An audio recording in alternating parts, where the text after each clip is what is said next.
رب اشرح لي صدري ويسر لي امري واحلل عقدة من لساني يفقهوا قولي. اللهم ربنا الهمنا رشدنا واعذنا من شرور انفسنا.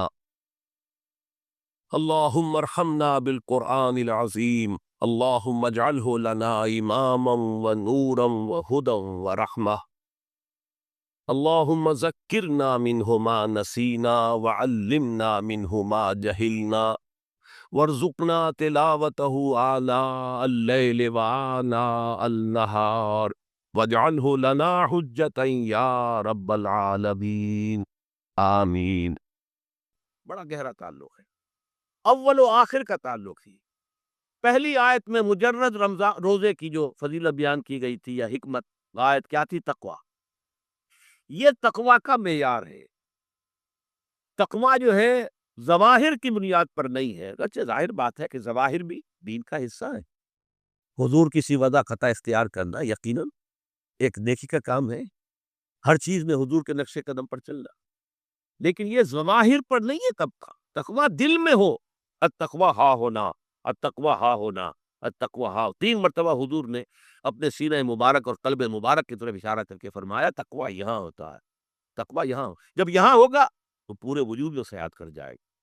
لیکن اس میں اہم ترین بات کیا ہے؟ عقل حلال، جو مشکل ترین کام، حرام کا لقمہ نہ آئے، ورنہ جیسے کہ کہا گیا ہے دعا کے بہترین مقام پر پہنچ گئے، حرم کعبہ، کعبہ کے ملتزم کے ساتھ چمٹے ہوئے ہو اور دعائیں کر رہے، اب اس سے زیادہ دعا کی قبولیت کا کون سا وقت ہے؟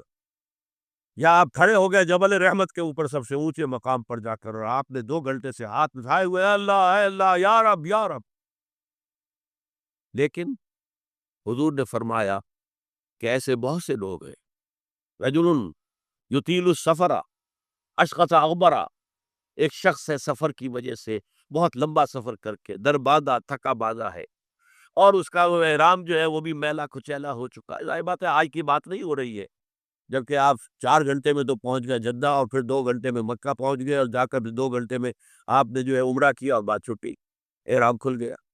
تو اس میں کہاں وہ احرام میلا ہوگا، اور کہاں آپ کا بیل کچیل ہوگا، اور کہاں آپ کے جسموں سے جو ہے پسینوں کی بو آئے گی؟ نہیں۔ لیکن جو یہ سب کرتے تھے اور پھر کعبے سے ملتزم سے چمٹ کر دعا کرتے تھے، یا رب یمد یدہ الی السماء، وہ ہاتھ اٹھاتا ہے آسمان کی طرف، یا رب وَأَنَّىٰ يُسْتَجَابُ لِذَٰلِكَ، اور اس شخص کی دعا کیسے قبول ہو؟ وَمَطْعَمُهُ حَرَامٌ، اس کے پیٹ میں جو غذا پڑی ہوئی ہے وہ حرام سے ہے۔ مَلْبَسُهُ حَرَامٌ، اس کا لباس جو اس نے پہنا ہوا ہے چاہے وہ احرام ہی ہے، وہ حرام کے پیسے سے کمایا گیا تھا۔ وَغُذِيَ بِالْحَرَامِ، اور اس کا پورا جسم جو ہے جس غذا سے یہ تن و توش تیار ہوا ہے وہ حرام کی، ایسے آدمی کی دعا وہاں پہنچ کر بھی قبول نہیں ہوتی۔ لہذا تقوی کا اصل معیار عقل حلال، روزی حلال کی۔